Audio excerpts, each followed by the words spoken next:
Welcome to Landslide Podcast today on News Insights. Welcome, guys. Thank you. All right, a pretty wet, rainy day in the city of Abuja this morning, but quite cozy.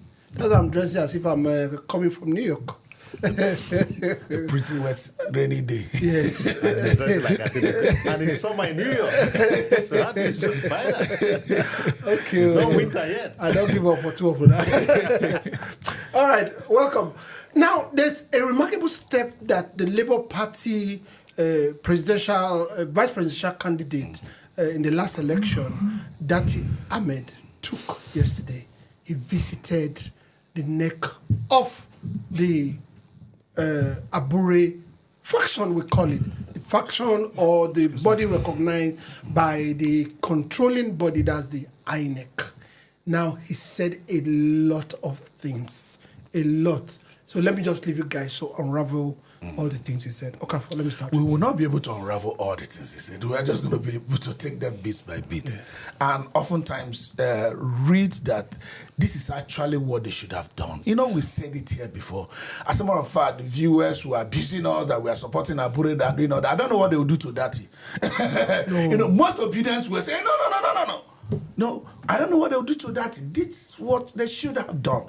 We have said it. You know, when you see two people that were working together for any reason, they say, I'm going this way, I'm going the other way. Then if there is any authority or personality they respect, what you need to do, Datti and P2B, was to reconcile them, was to have a way of bringing them together, not trying to say, oh, you are the one doing wrong, you are the one doing right. Yes, you see, that's the winner takes all mentality we're against.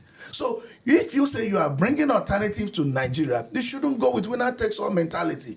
Obi has almost been doing it all right until he now took side with Nenadi's fashion, which I've always said, I don't know how Nenadi fashion emerged. I don't know the organ of the party. I do know National Convention exists. I don't know the NEC exists. I don't know the National Working Committee exists. And it kept on going. Which organ of Labour Party from Labour Constitution created Nenadi? They said doctrine of necessity. Necessitated by what? Necessitated by what? So, but graciously, Datti has done the right thing. Meeting with Abure's, we just call it fashion because there are other people showing. I actually said nobody should call them faction. Yeah. They are the main guys. INEC that regulates political party is recognizing them till date. So they are the Labour Party. So the other day that Nenadi met with some people and called it NEC. You know, we were here saying it. What is Nenadi's intention? We had thought that since P2B had gone to Anambra State to campaign for more, the candidate brought out by Abure, there's no need conducting a shambolic NEC. It's chaos upon chaos. So I don't know what Nenadi intended to achieve by that, but that said, I think this movement that Datti has made should end any meeting being called again by Nenadi.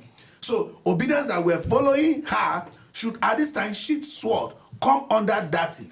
Then they should also be very, very clear that Datti is working for P2B. P2B, he made it clear yesterday that my boss. P2B is still a Labour Party member. Now, let's move forward to 2027. If Labour is able to put the house together, doesn't mean they don't need a coalition. They will still need a coalition, but they will go as a formidable force.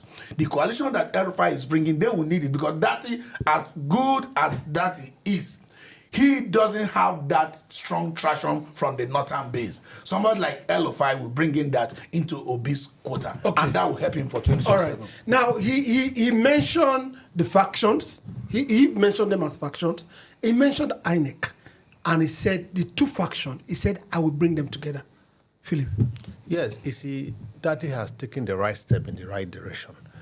Datti going to attend Abure's meeting, which is the proper Labour Party meeting, is the right thing at the right time. Because, like they always say, when an elder is in a house, it is proper for him to put the house in order.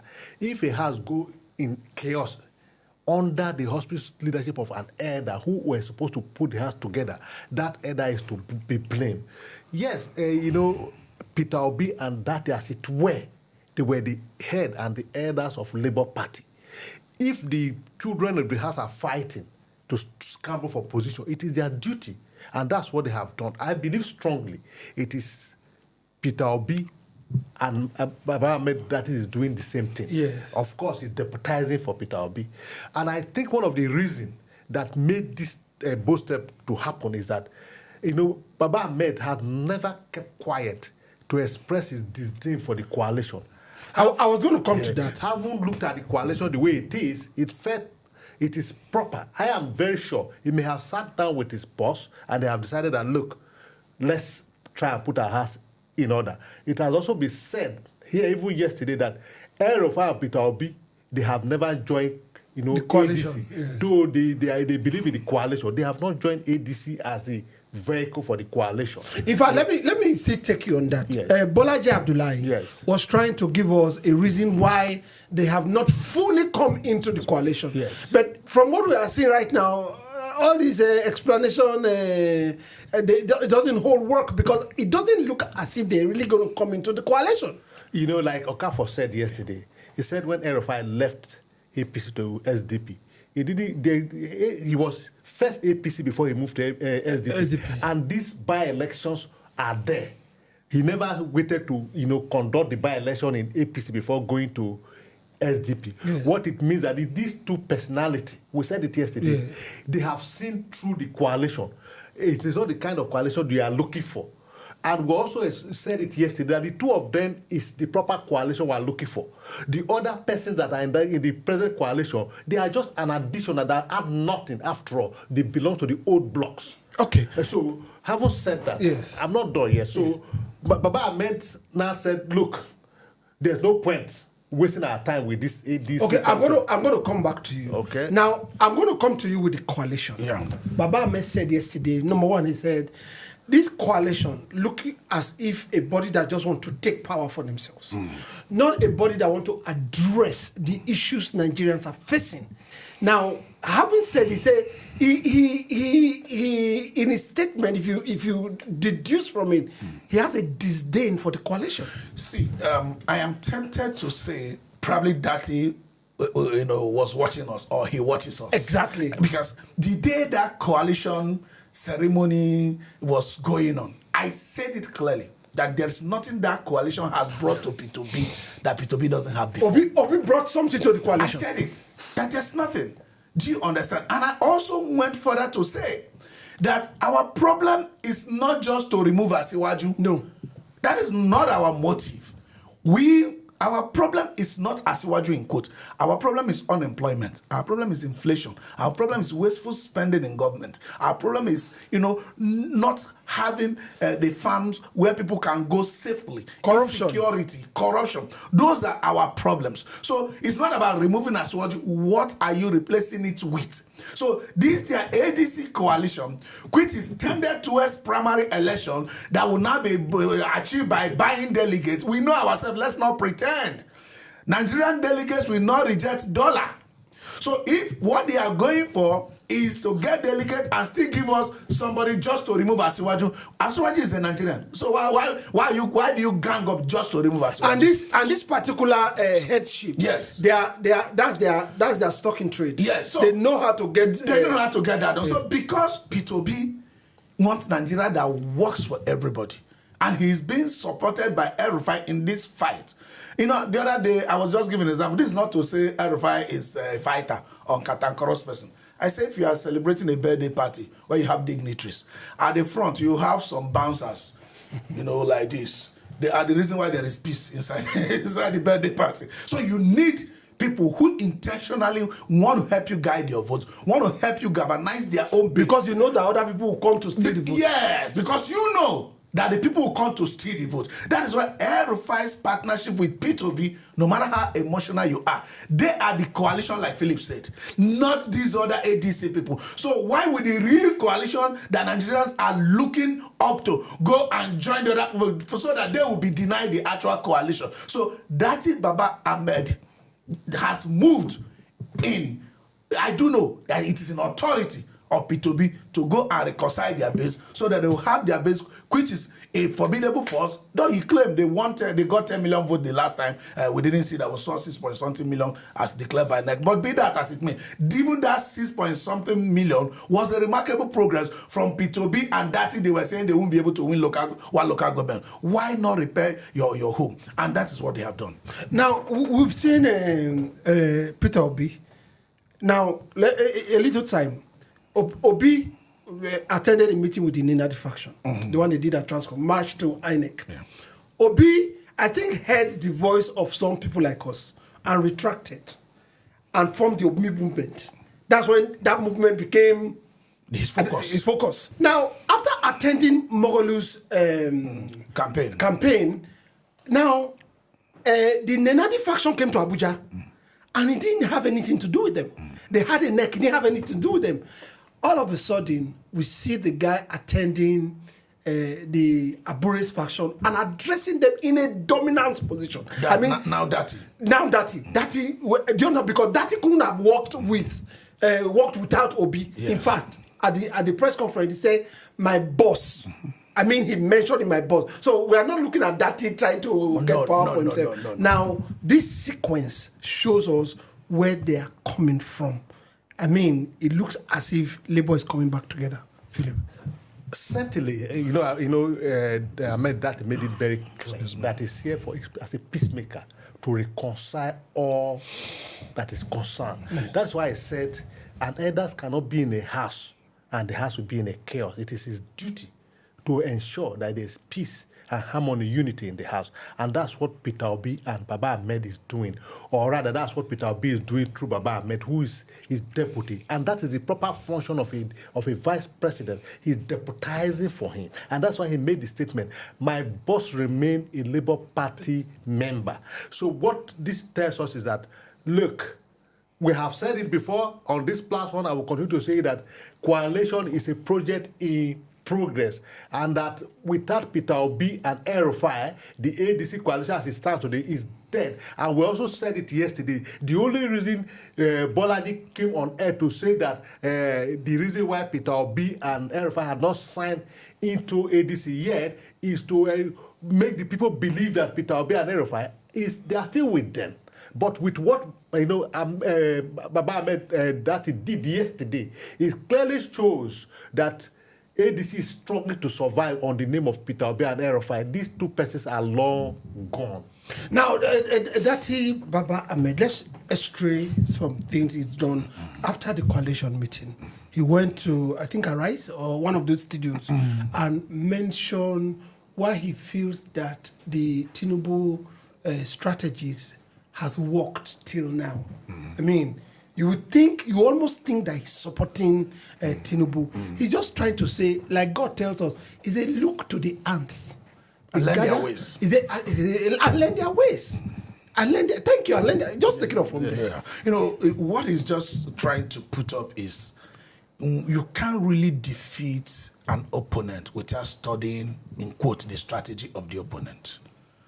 If you can't outdo them or have a power that can, outdo their own strategy, you are not going to be able to defeat them. So each time he buttresses Tinubu's ability, in quotes, he's not trying to say, let's be like Tinubu. He's trying to say, this person is coming this way. Look at how we must do. We can't even do less than him and win the person. Yeah. So if you are coming with a more positive force, it must be more than what the person is presenting, in quote. Yeah. So that you can outdo the person. Yeah. So he's just trying to bring in those consistencies, how Tinubu is. Look at, just let's put it this way. Yes. You see, Sanwo-Olu had a fracas with Asiwaju. Even when Asiwaju refused to shake his hand. Yeah. But a few days later, someone who just prostrated and said, go, you are forgiven. Do you understand? We saw Okowa and Atiku competed ferociously with Asiwaju in 2023. But Okowa is now the APC man today. Do you understand? He's getting people into his fold. You that want to remove Tinubu cannot pick people out of your fold. You cannot do it alone. So you have to also get something, because if you leave him, for example, now some emotional obedience were saying, no, we're not going to work with El-Rufai. Tinubu will be the happiest person if El-Rufai says, I want to work with you. I mean, in 2027. So don't be stupid. In all this, that is telling people, don't be stupid. You need inclusion. Why do you just... You saw Abure and Wike the other day. Yes. If you leave Abure, Wike will take him. I don't understand. Take him to where? Don't worry, after 2027, you understand. So Datti is being wise. I've always loved Datti in person. He's pragmatic, he's truthful, and he's very courageous. Granted, he doesn't have that traction and political dominance, because it's an elite mindset. Yeah. It's an elite person, no doubt. In a business circle, Yeah. he's not a street person, Yeah. and that is why working with sincerely that Alpha is sincerely working with them. They have a goal. Now, in winding down this, it's a very wonderful segment to me. Datti, he's shown some kind of consistency, leadership, someone that can stand in for his boss, loyalty. I mean, do you think the two pair are still good to go? Well, yes, they are good to go, but considering the situation we are and the election we are going into, if the coalition of Peter Obi and El-Rufai agree, it will be fine. But if for any reason, for purpose of inclusion and fairness or accommodating everybody, it may ask to step down. It's not bad, but it all depends on what the coalition will arrive at. Because, like I said, we need everybody on board, and if you must have everybody on board, people's interests need to be protected. So it's on that basis I would say yes and no. Yes, if all things are being equal, they are good to go, but we have to consider people's interests. All right, I'm going to close this session now, but before I close, I must do something. Okafor, I want to take you to Benin a little bit, because I know I don't have you in full today, this morning. Benin has been boiling for Peter Obi. Yes. Here and there. Yes. Is it the kind of politics they should play? The commissioner, what's it called? The APC chairman, talking rubbish. Is this clean? Is this good for Okpebolo? Is this good for Edo? Is it good for Nigeria? In as much as our Senate President, Akpabio, came to correct the statements from our President, Asiwaju, who says he's happy when the opposition is in disarray. Yes. Akpabio came back, I think a few days later, about a week later, and said, no, the President is actually sad. Anytime the opposition is in disarray. When you see people make that kind of statement at that level, now how do you expect that people with low faculty like Okpebolo will handle it? They will take it to the next level. Because it's coming from a very smart person, a Chicago State educated person like Asiwaju, who knows very well. Imagine what a low faculty governor who progressed through godfatherism like Okpebolo would say and do, and those serving him, imagine what they would do. So that is the reason why we are always serious when we say the president should make statements that really bring Nigeria together, the statement that guarantees democracy, the statement that says if we lose democracy today, we are going to get the worst. We might not get the kind of military government we had before. We are going to get something terrible. We must do all to protect our democracy. Okay. And Edo State should do all to protect our democracy. Okay, I'm not going to come to you. No problem. Yes. But what he does in addition, if a Chicago graduate can do that, what do you expect from adult education graduates? You crashed it into this talk. All right, we'll be right back on Landslide Podcast.